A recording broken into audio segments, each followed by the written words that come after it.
The Scream Kings are in no way responsible for any encounters with the paranormal, extraterrestrial abductions, eldritch insanity, hauntings, curses, hexes, demonic possessions, cryptozoological sightings, or any loss of sleep that results from listening to this podcast.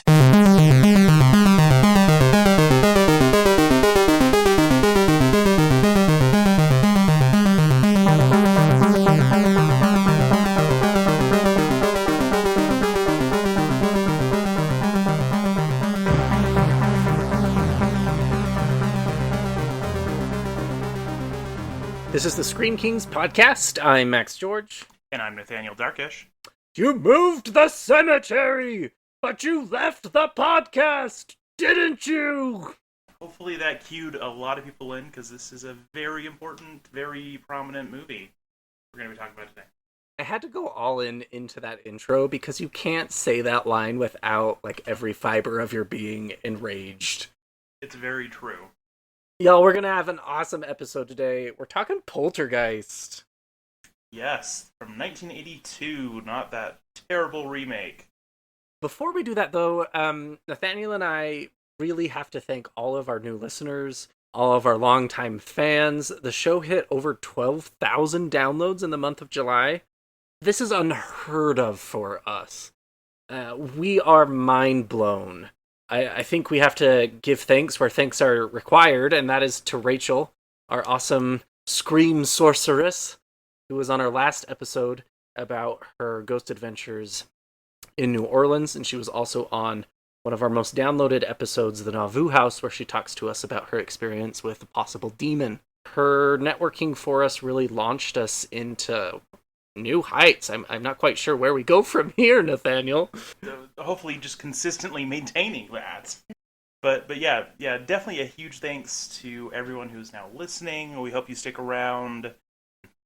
You know, we have a hefty back catalog of 69 episodes before this one. Nice. Sorry, couldn't help myself. I mean, you know, hopefully we have something to offer. We try to have a lot of variety on the show, and you know, we don't always hear stories about ghosts every episode, but we try to involve those as often as possible. But we also like to talk about important landmarks in horror as well, like Poltergeist. Yeah, and I think really the best thing for me from all of this notoriety, for lack of a better word, is just hearing everybody's stories. I've had a lot of people reach out to me on the TikTok. Yes, I said the TikTok again. Deal with it. Instagram. A lot of people sharing their supernatural stories, which is really cool. We would love to highlight you all, but we can't, unfortunately. But we do have some things in the works, so hopefully we get some more spooky stories to listen to around the campfire. And who knows, we might find a way to have you guys share your stories in ways that, you know, we can have, you know, little snippets of stories here and there or whatever as well. Well, we are considering a lot of options, let's put it that way. We definitely recognize that you guys want the real life ghost stories, and we're going to try to find a way to give that to you, because it's made for some of the most awesome episodes that we've had, so... We're talking about an iconic horror movie that really, I think, changed the genre to some regard. That is, like you said, Nathaniel, the 1982 masterpiece that is Poltergeist. Hello? They're here. Sweetie, remember last night? Do you remember when you woke up and you said you were here? Uh-huh. Well, who did you mean? Who's here? TV people. Something's funny going on here next door. Something, We were wondering if maybe you had experienced any disturbances lately. What kind of disturbances? I have some feelings about this movie, and I feel like I'm going to get a lot of flack for it, but that's okay. Yeah, looking over the notes, I can guarantee you're going to get some flack for it, and I think you deserve at least some of it. That is one of the biggest cons, though, that I feel with this movie. Just because a horror movie is iconic and really paved the way for a lot of horror does not mean it's perfect. Anyway, we'll get there. Okay. Well, let's talk a little bit about, you know, kind of the creative forces behind this. Maybe get into a little bit of the controversy around that, too. Yeah, I didn't know this at all, Nathaniel. I saw this in your notes, and I'm quite excited to hear it. In regards to the kind of, like you said, the creative minds behind this iconic movie, we all know that this was written by the great Spielberg, one of my childhood heroes. I wanted to be a movie director when I was a kid, and Spielberg really was a huge role model for me. I love this man. Yeah. And the director, Toby Hooper, of course, who is a genius. He gave us Texas Chainsaw Massacre. Yes. So this is so yeah, let me talk about kind of the interesting controversial thing going on here with Poltergeist. So Spielberg, as you mentioned, wrote this script. He was very passionate about it. He wanted to produce it, and honestly, in many ways, he wanted to direct this film. But he also had this other movie in the works. Specifically, probably his most iconic movie, which is, one of his most iconic movies, E.T. Wait, what's that movie about? I've never heard of that one. You know, the extraterrestrial one, Oh, yeah. but not his other extraterrestrial one with the close encounters of people. No, it's... Anyway, so he was hard at work on E.T., and from what I understand, and a lot of this has kind of come to me through the grapevine, so take everything with a little bit of a grain of salt. You know, he basically was kind of told, you can't direct both of these movies, and so this is why he ended up recruiting Toby Hooper. And, you know, he was very impressed with Texas Chainsaw, and kind of wanted to bring some of that to Poltergeist. And so he hires Hooper, but then there are... And you know, if you look at the credits of the movie or anything official, or if you even listen to like interviews with Spielberg, yeah, he says Toby Hooper directed this movie. I didn't direct it. But here's the thing: Steven Spielberg probably did a fair amount of direction during this movie. So much so, at least, that the actress who plays the very weird, very iconic Tangina, the actress Zelda Rubinstein, has mentioned on multiple occasions that at no point was she directed by anyone other than Steven Spielberg her days on the set. She's a pretty significant character, and you know, certainly, you know, and she, you know, didn't say that like, hey, it was both of them, you know, working behind the camera. She just said it. Spielberg was the only person I interacted with in the directorial role. Like, she's like, I don't think I even saw Hooper. So, what does that mean? You know, it's something that's pretty hotly debated, apparently, still among a lot of fans of the film, people who are involved in the film, things like that. How I'm interpreting this is that probably, at least with certain scenes or certain moments, Spielberg maybe got a little too tied down to his baby to let someone else do some certain components. But I will say that, you know, you definitely can see a lot of Spielberg here in the writing, in the production, in a lot of that. I mean, I even know that Spielberg like recruited the actress who plays Carol Ann and stuff like that. Like, he was very involved in making this movie, like more so than most producers and writers ever are. But yeah. I'll say that there are definite moments that you can say, yes, this is Toby Hooper. Like, I would say, like, the pool scene with the bodies and stuff like that. Oh, that is 100% Texas Chainsaw style Toby Hooper. So I'll say that I think both of them had moments in the director's seat, but at the end of the day, Spielberg says, this is Toby Hooper's movie. I was just, you know, very involved. Yeah, when I was looking into a lot of kind of the trivia and the fun facts behind the movie, I noticed that a lot of the real fun snippets that I was reading, especially in regard to Heather O'Rourke, she plays Carol Ann, the creepy little girl. You know, there were a lot of trivia tidbits about her crying on set because it was getting a little too scary, and Spielberg was there to comfort her and console her. And, you know, it's up in the air. I don't know if controversy is the right word. I feel like that is a bit of hyperbolic for this type of a situation. No, but I mean, I understand what you're saying. I just no. I literally a week ago, I saw someone on Twitter say, "If you say that Spielberg directed Poltergeist, unfollow me." Yeah, I get that. What I'm trying to say and there was here, 800 responses. What I'm trying to say here, though, Nathaniel, is it just seems a little hyperbolic. Like, why does it matter at this point? Yeah, I agree with you there. At the end of the day, I think it's interesting to go like, oh hey, who made this? You can see both of their creative forces. It was a collaboration, like every movie is. But yeah, it's just weird how intense people get about it. Like if people are like hardcore Cooper fans, they will like fight you if you say that Spielberg directed even like one scene. You're like, what? No, that's not how the world works. But whatever. I wonder if it just kind of goes back to this idea that it's such an iconic film and paved the way for a lot of future kind of ghost haunted house movies that, the Hooper fans want it to be theirs and the Spielberg fans want it to be theirs. And so we have this Democrat-Republican war over Poltergeist, which is funny. Yeah, I just find the fact that there is such a passionate fight about it really the most interesting thing about it. More so than, hey, who made what, because yeah, like the fact that this is so hotly debated. And I will say that I think the things I like about the movie the most are probably the more heavily Spielbergy components than a lot of the Hooper components, but I generally love almost everything that Spielberg has made. There are only like 2 or 3 movies accepted, while with Tobe Hooper, I like the first Texas Chainsaw Massacre, and I still have some qualms with it. And after that, anything else I've seen by him, I kind of didn't care for. So I'm glad that both of them were involved, because I think the collaboration resulted in something that was greater than the sum of their parts.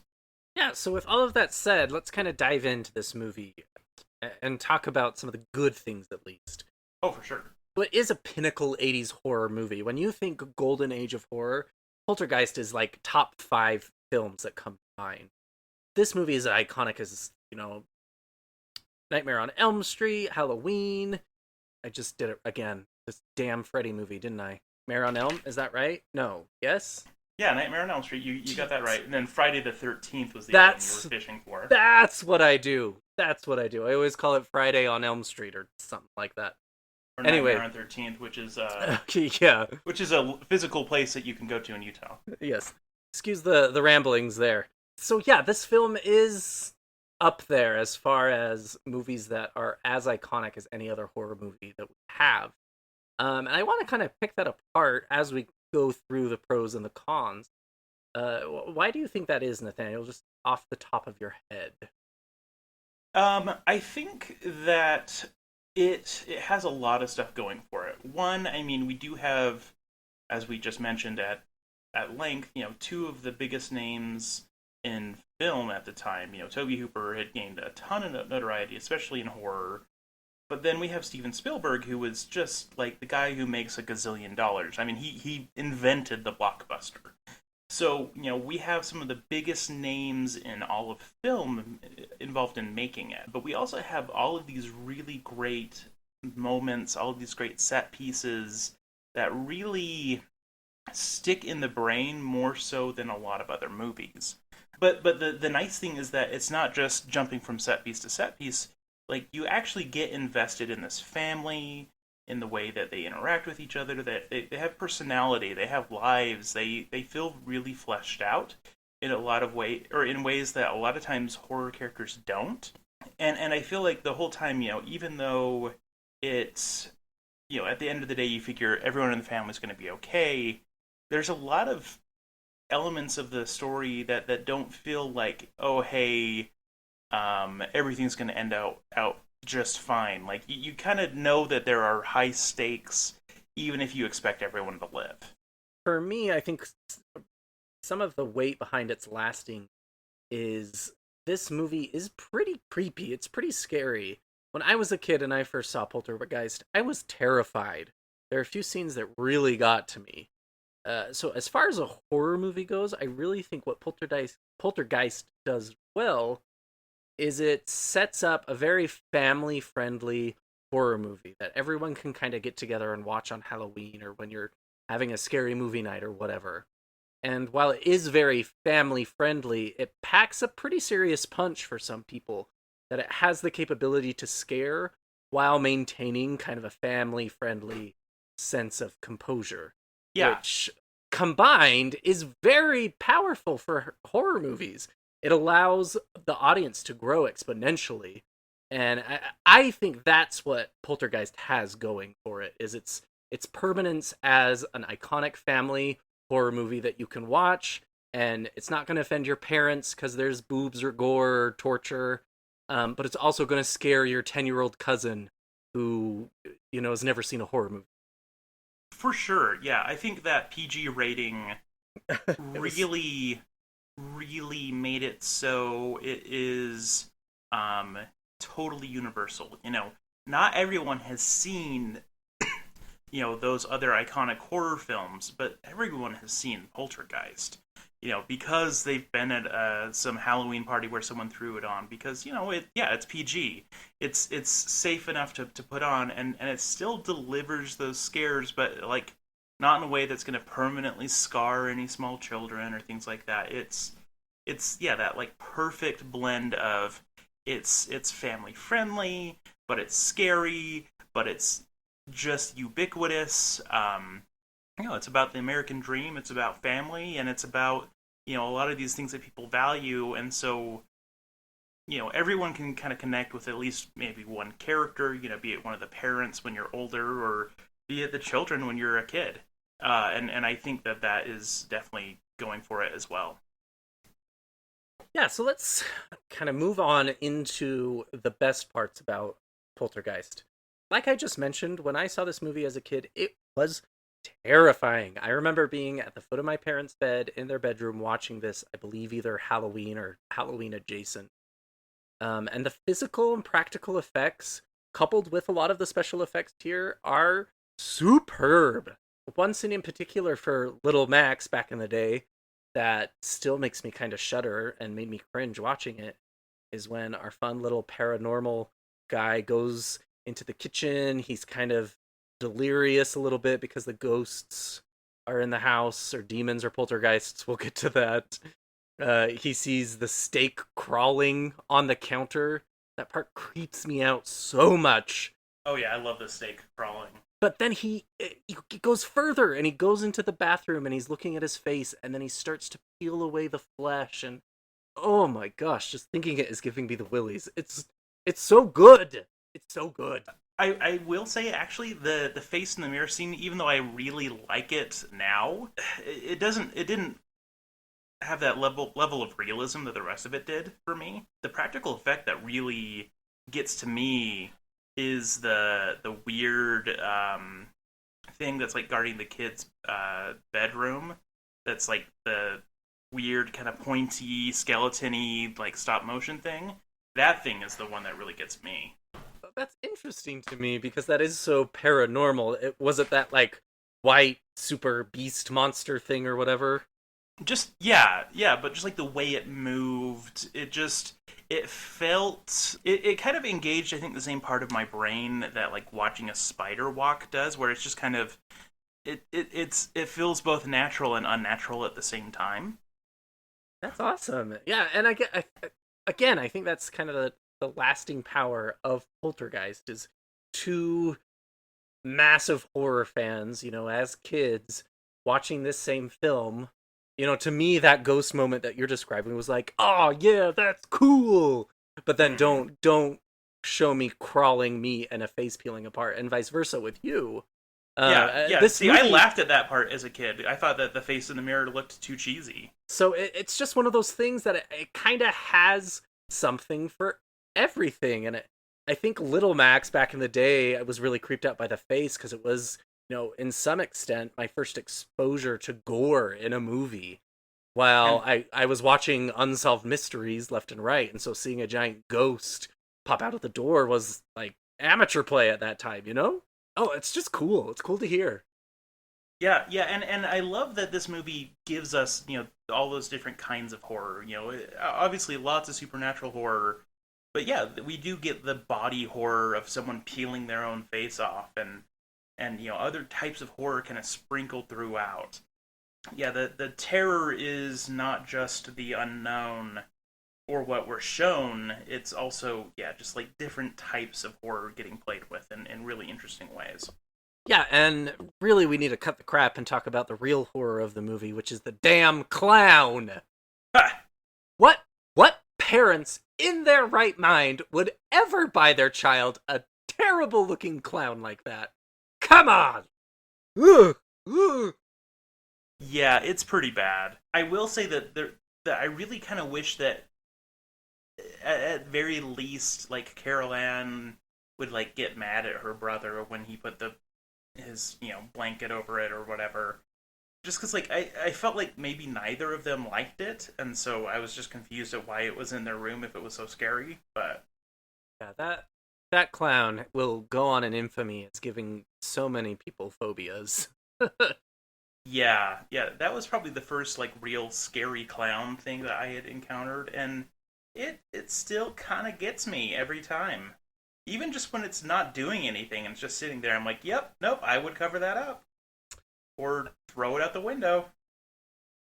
We've already mentioned that at the end we get some real intense Toby Hooper vibes as we see these skeletons emerging out of the undug. I guess it is digged. My vocab here today is going to go crazy. The unfinished swimming pool, let's call it that. That they dag in their backyard. Yes, there we go. And of course, I think everybody at this point knows that those skeletons they used were actual human skeletons. They were not props. They were not fakes. They were people at one point, and now they are immortal in Poltergeist. Yeah, definitely very frightening moment. Such a good, like, burn into your brain moment from the first time you see it. Well, and Carol Ann and the static on the TV is also just so iconic. I can't look at a TV with static without either thinking this movie or White Noise. Just because it is so prominent now that static on a TV, that snow, whatever you want to call it, is associated with Poltergeist. Not that you even see that anymore on modern TVs. I kind of miss it. Yeah, no kidding. I would always kind of turn it on and see if I could find any handprints or hear any voices speaking to me through the TV. Because I was that kind of kid. Was. Another scene that I really thought was pretty, like, poetic and beautiful was that first night with the paranormal investigators. They're all hanging out together, and they see these very ethereal lights kind of descend from this grand staircase, and nothing malicious is happening at this moment, but everyone is just kind of in awe, but also terrified out of their pants. And just the juxtaposition between that, watching it, I just watched the movie again a few days ago, it really was moving to me, kind of this memento to the beauty of the unknown to some extent. I know that sounds very philosophical and hoity-toity, but it was just, I don't know, that sat with me after the movie finished. I agree. I like that, yeah, not everything about the afterlife or death or ghosts or whatever is inherently bad and terrifying in this.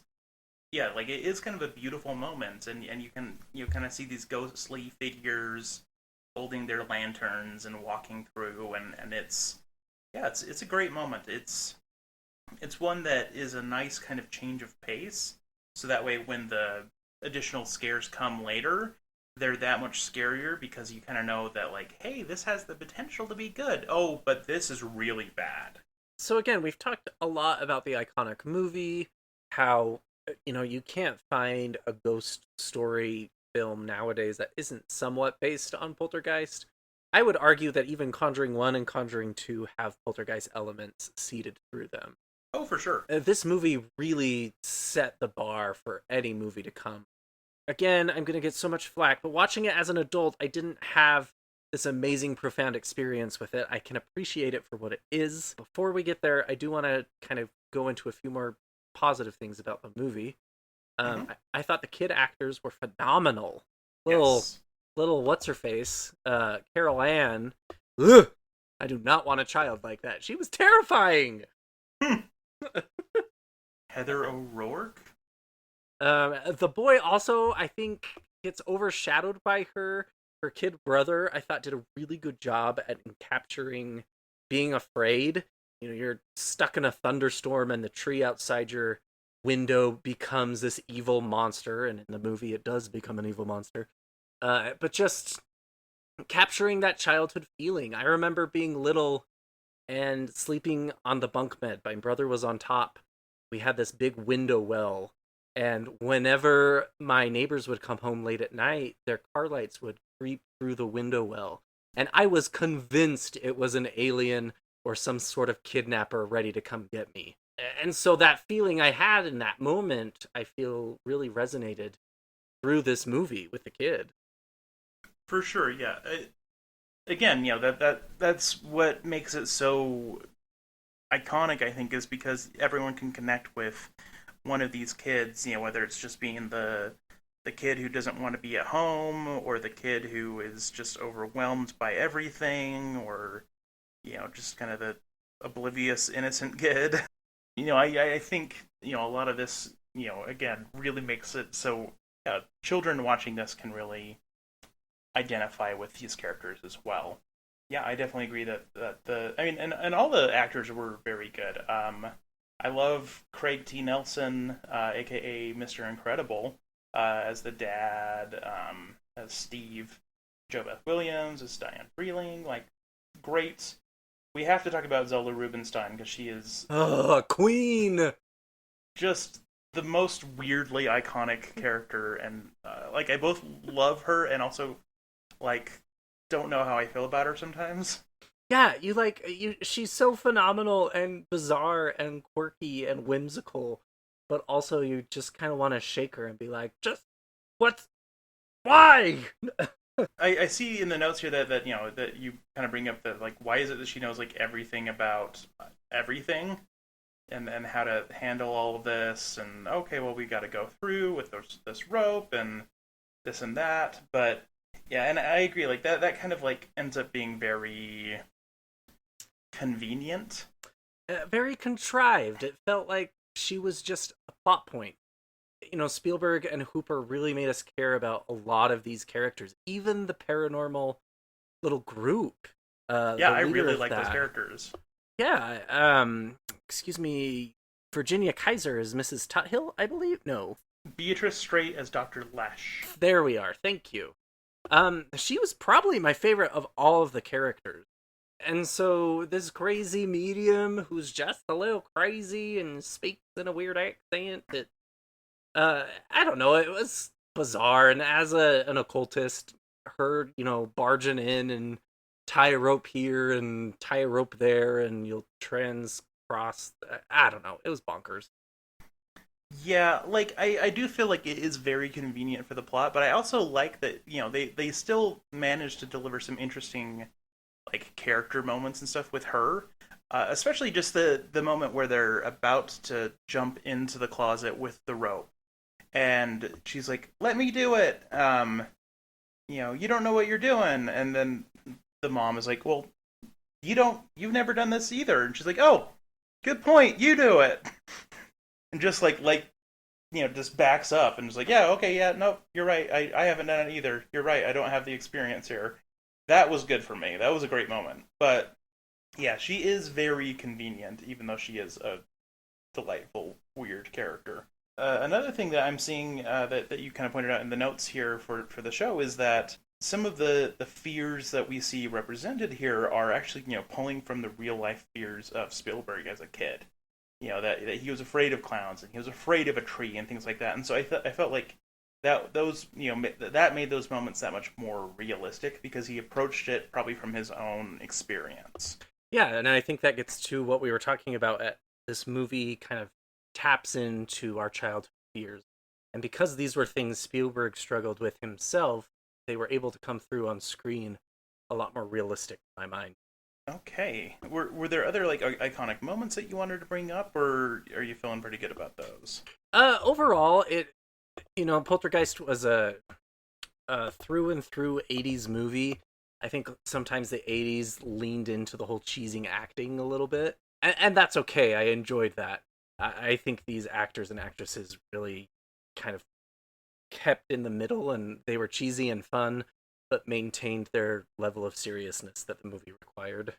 Yeah, for sure. Yeah, you definitely feel the intensity and the worry and all of that that's going on, especially when Caroline is missing, and you really feel this family, and that is what made it successful. In spite of how ridiculous everything else sometimes is. So one thing I really wanted to talk about with this movie, because it really struck me very almost too intensely, I would say, while watching it the most recent time, was this kind of theme around like the American dream and how like maybe that has been tainted or twisted.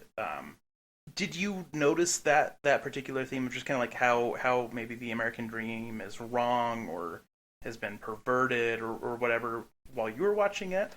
Yeah, and I think it's important to remember that this movie was created in '82, so we're coming out of, the sexual revolution, satanic panic, the '60s and the '70s, and there's a lot of discord happening in the United States at that time. And to me, Poltergeist is kind of this idea of this, very cishet nuclear family has everything going for them. And then because of someone else's greed or someone else's desire for wealth, it kind of throws them under the bus. I mean, Yes. he moved the gravestones, not the bodies. This real estate executive, whatever we want to call him, was deceitful, and this nuclear family has to deal with that. And I think that's very poignant for today, in that there's a lot of us who are suffering in a sense from the deceit and the wrongdoings of older generations. And Yeah. that American dream has shifted. And really, is it that important anymore nowadays? That's a painful thing to say out loud as an American.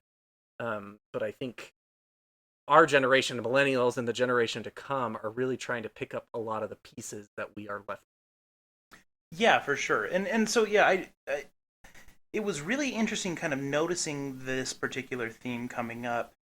And I think, it became especially clear to me for a couple of reasons.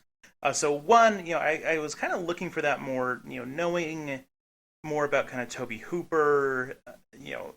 I've definitely learned a lot more about him, especially, like when we talked about Texas Chainsaw Massacre on the podcast, where we kind of, discussed like, yeah, he was very anti-Vietnam and he was very left-leaning, and he, was kind of talking about how, with Texas Chainsaw Massacre, America was basically killing or cannibalizing its youth to fuel this meaningless war. Well, with this one, I was like, okay, I'm gonna be looking for some themes along those lines in Poltergeist, and then the opening thing is the national anthem. That's the first thing that happens. It's the national anthem on the TV as they are asleep. As the broadcast day is done.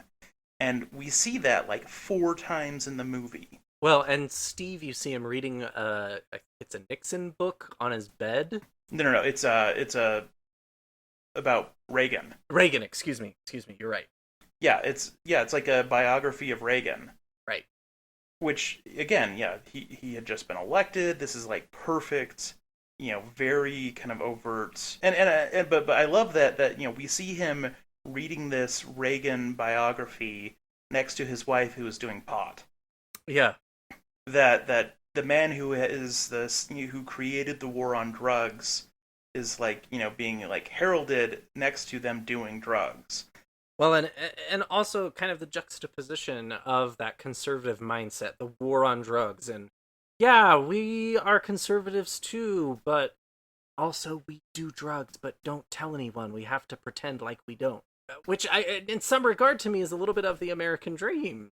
Pretending we're people that we aren't really to some extent. And then, also we get to see kind of how meaningless a lot of it is. So, I mean, one, I guess if you just look at the family dynamic, obviously we have the parents, hetero couple, we have 2.5 children, right? Well, 3 kids. They have a dog. And it's not just, any mutt. It's like a golden retriever. It's like the iconic, like, perfect American family dog. they live in this neighborhood that is this like very cookie cutter neighborhood, to the point that we have a scene transition into him trying to sell basically the exact same house that he lives in to someone else. Just a copy of it. We have them getting the pool. And also something that really struck me is like how freaking many TVs they have. They had TVs in like every room. They had it in their bedroom, they had it in the living room, they had one in the kitchen. They had them all over the place. It was very much like, okay, this is what you are expected to do if you are following the American dream, right?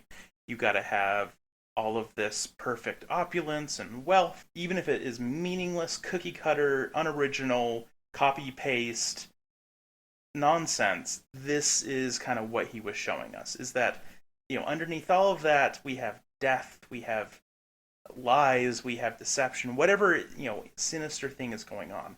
Even, when we're looking at how their pool is being made, right? They have hired some workers to come and dig this thing, and the workers are sexually harassing their teenage daughter. They're catcalling her, and she has to flip them off. And it's kind of played as a moment for laughs, but it's not like a cute moment. Even though you have the mom go like, "Yeah, she flipped him off." No, like they are being, like it's that nastiness from the people that they're paying to make their life more perfect. It's we and also like we get to see that this couple got together very, very young, because it mentions directly that the mom is 32 and they have a 16-year-old. So she had her daughter at the age of 16. They got pregnant when they were teenagers, and you see that their daughter, and again, this is played for laughs, is kind of following that same thing, because she's like, "Oh yeah, I know that place," when they mention that motel that they're going to. And then she quickly changes the subject of, "Oh, Mom, your hair, are you going to dye it?" And that's kind of how she redirects her. But, all of those things are kind of, I think, showing us that, like, hey, maybe the perfect, iconic American dream isn't as perfect as we think. And so, like, this whole movie, once I kind of saw those through threads, I realized just how like perfectly a lot of these components come together to kind of share that message. And so to me, like, this movie worked extremely well, especially through the lens of that theme. Yeah, and I think that is a very, very poignant take on Poltergeist. And even the idea of a poltergeist, we'll get to a little bit later in my occult corner, can be tied into this as well, into this fallacy of the American dream, but I'll save that for then. So, as we mentioned, it's not a perfect movie, right? Definitely not for me. Yeah, and I want to kind of lay the groundwork here. I love this movie. I love Poltergeist. Like I said earlier, I think it's one of the perfect Halloween movies. It terrified me as a kid. It's Spielberg, and I worship that man. There's a lot going for it, so I don't want these critiques to sound like I just hated the movie, because I don't. I love this movie. But watching it as an adult, I don't know, I was a little disappointed, to be quite honest. And maybe that is just me wearing memory nostalgia goggles while I was thinking about it, and then actually watching the movie, I changed my mind, or, we've been doing this show for 70 episodes. Maybe my tastes in horror have been refined. I don't know. But there were a few things that I just kind of want to touch into. I watched it with my boyfriend, and when the movie first started, he asked me, "Wait, is this Poltergeist or are we watching E.T.?" Because I think Poltergeist and E.T., of course, were filmed so close together that I think a lot of the elements in the start are very similar. And that's not a bad thing, but it definitely feels like the two movies could be in the same universe. Mm-hmm. And it kind of got me thinking a little bit more on this. This definitely has that Spielberg trademark feel to it. And again, not a bad thing, but as a movie critic, I kind of was able to pick up that, oh, this is Spielberg, that means X, Y, Z, A, B, C are probably going to happen in this movie. Does that make sense? Yeah. It took away a lot of the surprise factor, because you know what to expect from a Spielberg movie. It's the same thing that you can always expect from a Spielberg movie. Exactly. So there was that. A lot of the scares that I thought were really terrifying as a kid definitely were not as an adult. Some I didn't understand at all. The weird room with all of the stuff spinning around and the closet sucking the kids up. The demonic tree, I didn't quite fully understand why this entity was attacking. And you can relate it all to, the possession of the house, so to speak. But a lot of the elements there just, I don't know, they kind of felt not cheesy or corny, but just trying to get a good scare out of people, which is fine. Totally fine. But It just didn't necessarily have the like logical consistency.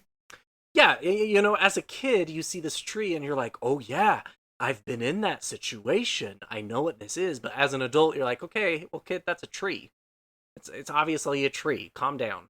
I mean, I don't know. I just kind of was disconnected a little bit from a lot of the horror aspects of it. And then, like you were mentioning, with the sexual harassment and a lot of toxic masculinity going around, to some regard, I don't think this movie is aged very well. It's an iconic movie, but there are moments in it that are just not acceptable anymore nowadays.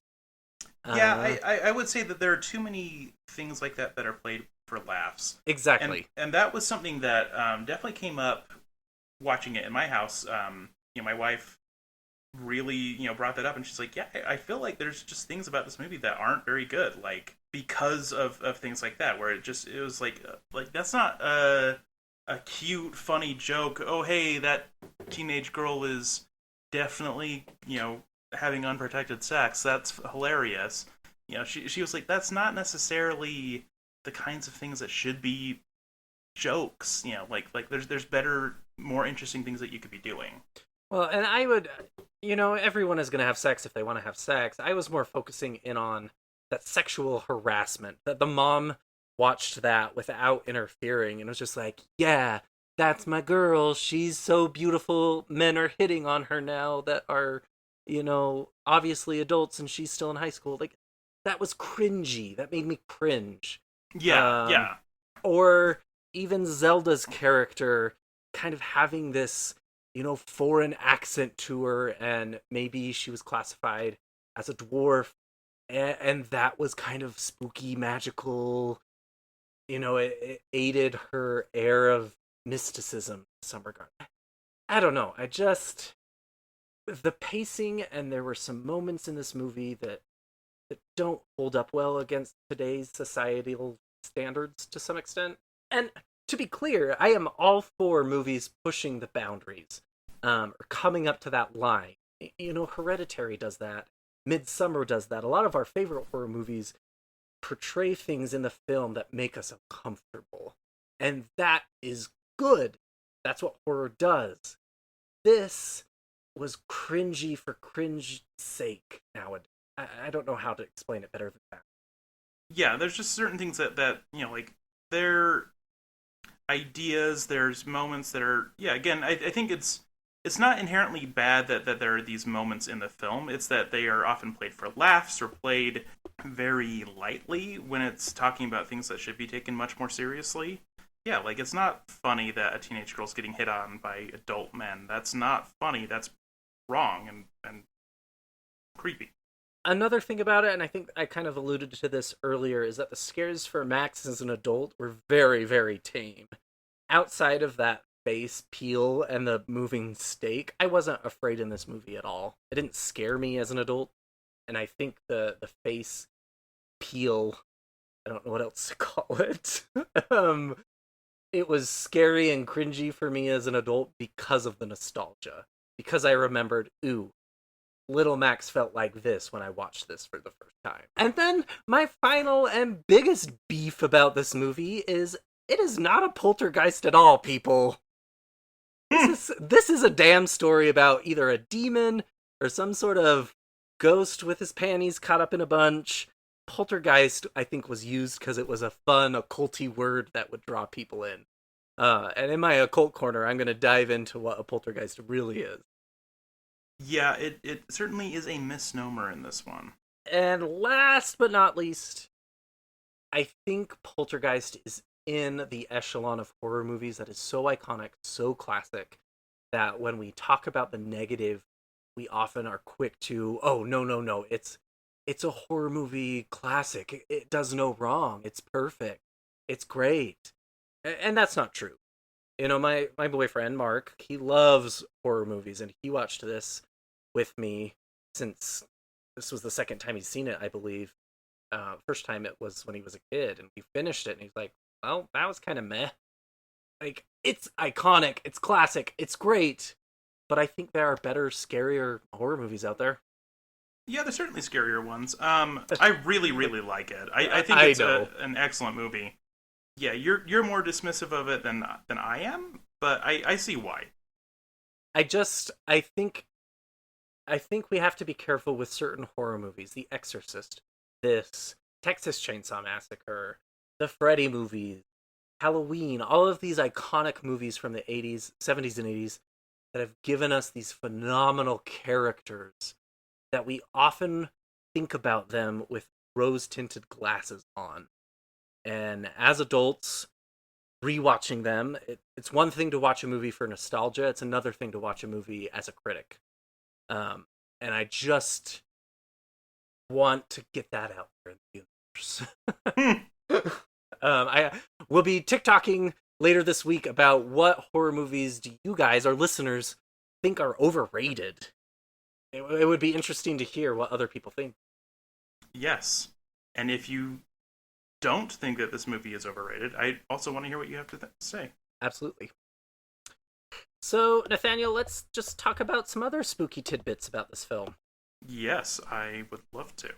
The remake that came out a few years ago, hot, stinking, burning garbage. Yep, I freaking hated it. That's all we have to say. Garbage. Yep, it didn't add anything. It didn't do anything new or interesting. It was just a bad movie. It was relying on that nostalgia, I think, that, oh, this movie is so iconic, we don't even have to try. People will love it. Yeah, which is stupid because, no, like, inherently, if you're going to remake one of the most iconic movies of all time, you gotta be bringing something new to the table. And it was just like a watered-down version of the same thing, which, like, what's the point? I think it came out around the same time as the It remake, and it was kind of that Hollywood vibe where, you know, if we remake all of these classic horror movies, it's going to be as successful as It. And It did it right. The remake of Poltergeist did it wrong. And then you also had the sequels brought up on the in our notes. So you have not seen them. I have not. I have only seen Poltergeist 1, the OG. Okay, so here's what I would have to say about the sequels. Because I recently, I mean, like, I don't know, 4 years ago, sought them out because I was like, you know what, I'm curious. And I had heard some pretty good things about at least one of them, but I didn't know what one it was or, you know, what the deal was. So I'll say that the second Poltergeist movie is definitely not as strong as the original. I mean, you know, it's just not the same directors. It's not the same powerhouse writers or anything like that. But I'll say it was a fun movie. It was decent. It feels kind of like you're mostly rehashing a lot of the stuff from the original film.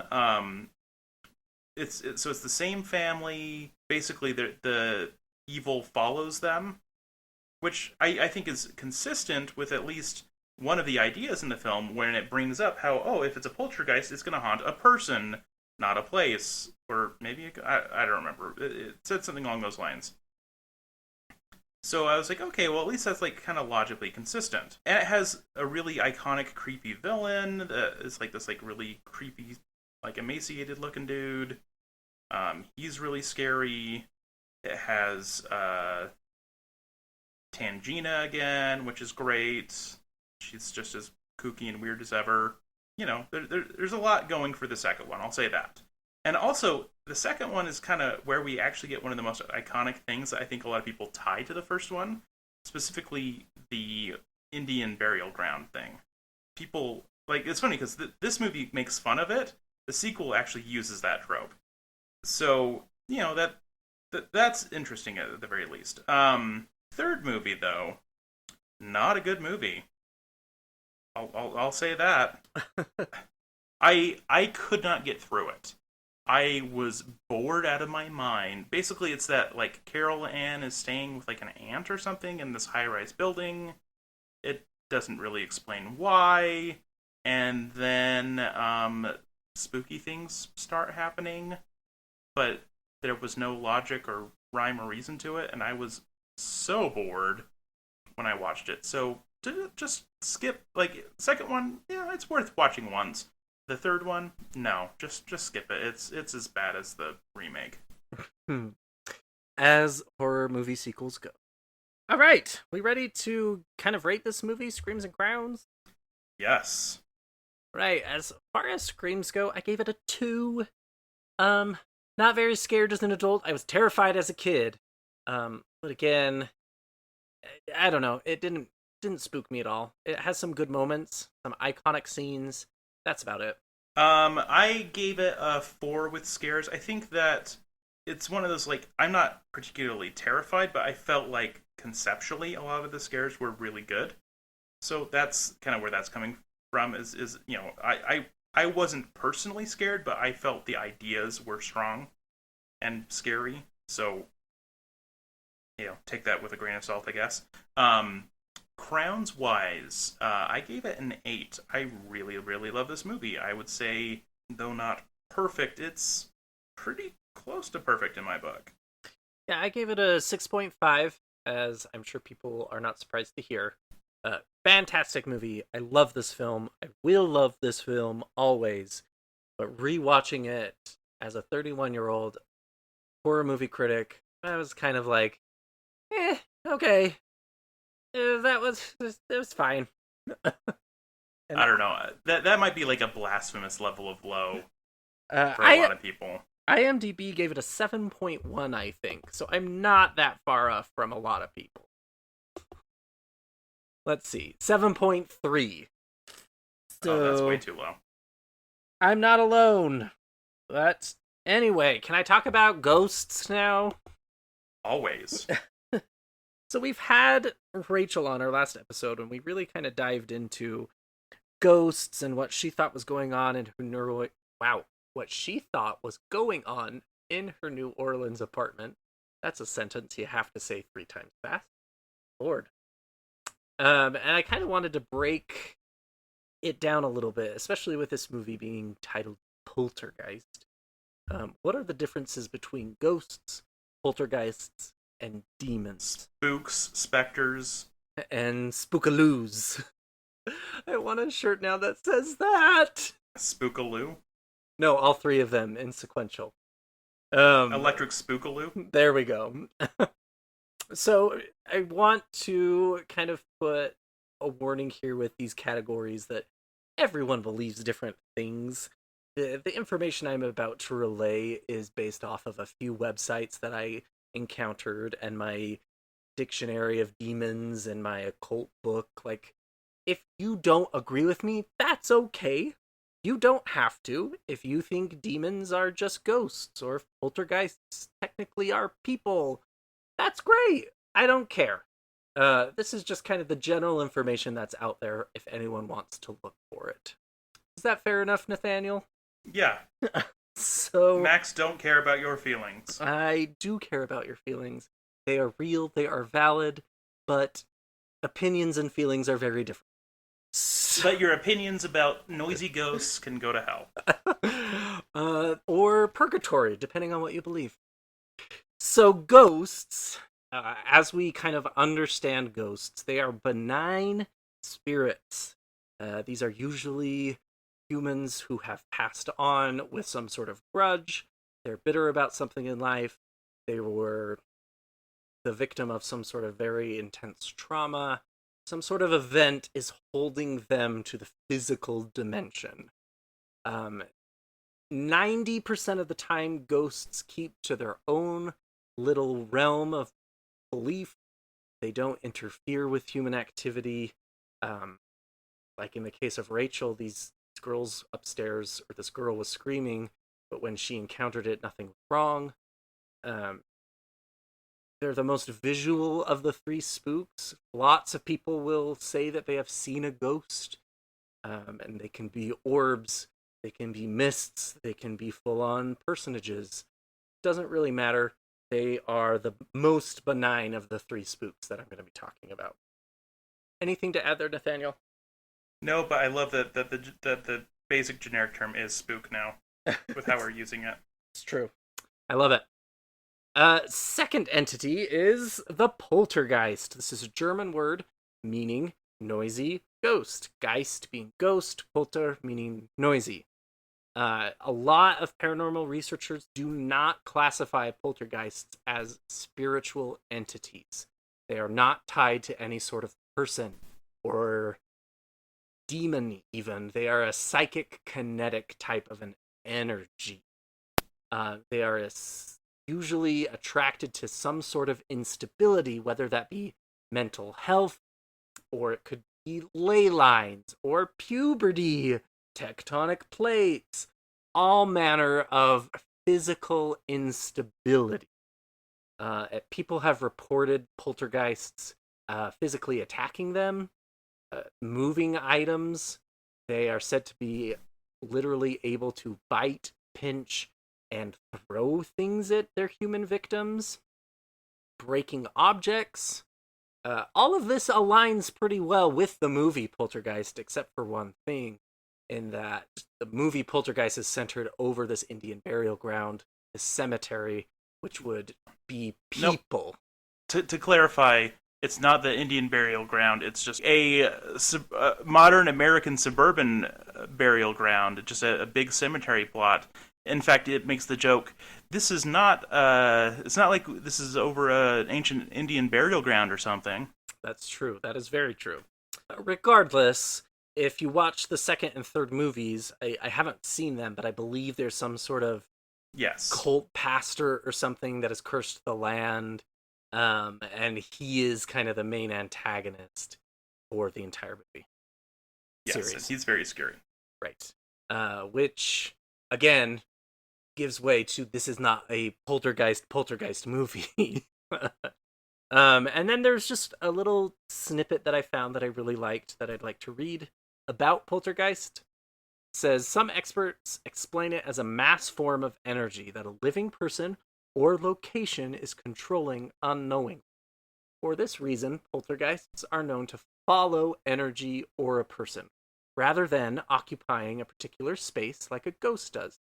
And the reason they're known to be linked with teenagers is because of the extra strong emotions and turmoil that comes with adolescence and puberty.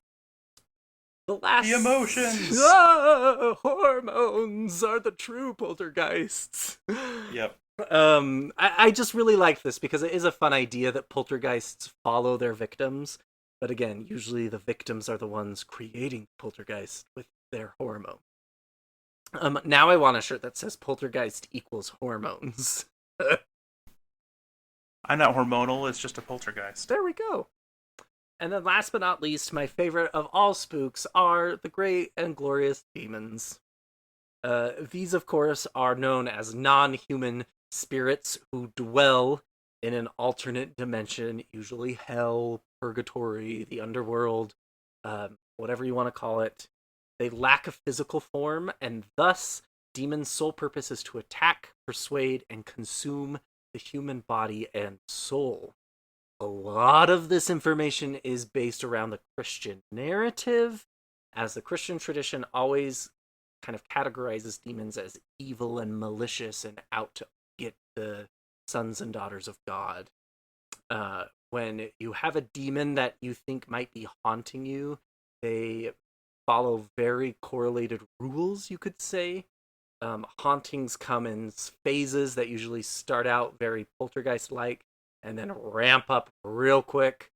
And very often you can physically see things and you might have body injuries or there's a whole host of demonic symptomology that we can get into, but I won't. The fascinating thing about demons to me is really demons are categorized in that Christian narrative. You know, if you talk to a demonologist, they would argue that they are spirits of another power, similar to angels or gods, pagan gods. Demons can be controlled and you can petition them for their power. Paganism, oftentimes its gods and goddesses were bastardized into demons. Beelzebub is a great example of that. He was a Sumerian god of harvest and flies who then got transformed into this prince of hell, right hand of Satan by early Christian mythology. And then, if you use any of the grimoires that I'm looking at in my library, it state that you can actually summon and control a demon, allowing the caster many benefits, like the people in Hereditary and Payman. Yep. So that is the Occult Corner. Very occulty. As always. Nathaniel, how are you staying spooky? Okay, I am staying spooky by reading the newest Stephen King novel. I am not far enough into it to determine if it has any horror elements whatsoever, but it's Stephen King, dang it, he's the king of horror. I'm counting it. Speaking of horror literature, I am about halfway through The Final Girl Support Group by our Lord and Savior, Grady Hendrix. Ooh, what do you think? So I read it up camping this last weekend, and at first I was like, this feels very Grady Hendrix, like, I don't know if I'm going to be into this. And then there's a moment in the book where everything changes. And now I can't put the stupid thing down. Oh man, I loved it. I really loved it. It's a really fun read so far, and pretty easy to read. Yeah. It's great. It's a good book. We'll be doing an episode on that for sure. And maybe we can well, get Grady back on. That would be fantastic. I love talking to that dude, so. How I'm staying spooky is I have watched the Fear Street trilogy, which is the R.L. Stine-inspired Netflix triple movie horror extravaganza, whatever you want to call it. I was blown away by this dumb series. The first movie, I was a little hesitant, thinking like, this is just going to be a nice casual popcorn horror with an extra bit of blood and gore. And then the movie just kept going, and it was amazing and funny and everything you want in a 90s horror film. And then they took it back to the 70s and made an amazing kind of homage to Sleepaway Camp and all of the kookiness that happened in that movie. And then they took it back even further, and we had a poignant, poetic horror movie set in the 1666. So, the Mark of the Beast, the year of the Mark of the Beast, had to be a fun year for everybody. Indeed. I've seen the first two. I quite enjoyed them. I like the first one better than the second one, but I'm just not the biggest 70s slasher fan. It's just less my thing. But I'm really looking forward to watching the third one at some point in the near future. Yeah, the third one kind of wraps everything up very nicely, and it's really just kind of a nice breath of fresh air for the horror genre nowadays. Well, anything else, Nathaniel? We are going to be launching our Patreon soon, so just stay tuned for more information about that. Yes, and as always, friends, stay spooky. Stay spooky. Need even more Scream Kings? Here's our obligatory shameless social media plug. Follow us on Twitter or Instagram at Scream Kings Pod. You could also email us at screamkingspodcast@gmail.com.